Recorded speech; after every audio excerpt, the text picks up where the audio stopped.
Benvidas e benvidos a un novo programa de Consellos pois de Cidade.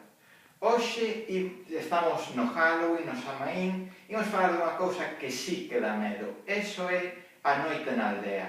Pasar unha noite na cidade é moi fácil, os edificios están moi ben illados, non hai ruídos. Na aldea é unha cousa completamente diferente. Primeiro, temos os sonidos da propia casa.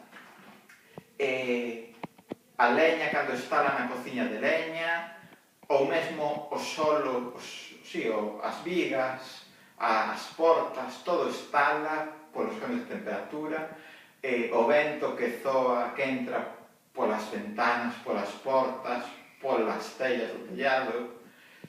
Eso asusta, as casas son moi grandes, non é como un piso. Despois temos os ruidos de fora, os animais e as plantas, as árbores fan ruído, os raposos que se chaman os uns aos outros con esa risa, especie de risa que teñen, os cans que ladran, que cando ladra un empezan a ladrar o resto, os gatos que andan dun lado para outro e oense ruídos.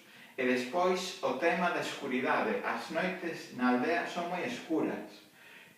Non é como na cidade que hai 3 farolas aquí, 3 aí adiante. Non, aquí hai unha aquí, outra na casa do veciño, outra ali na marquesina.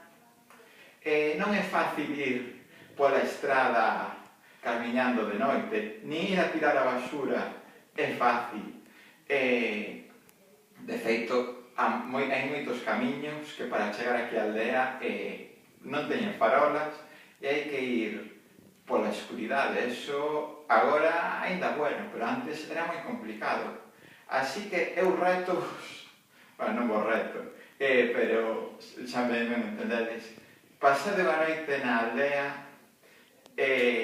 non lle teñades medo a Santa Compaña, non lle teñades medo ás cousas, porque non nos soen facer dano, pero xa veredes como non dormides do pirón.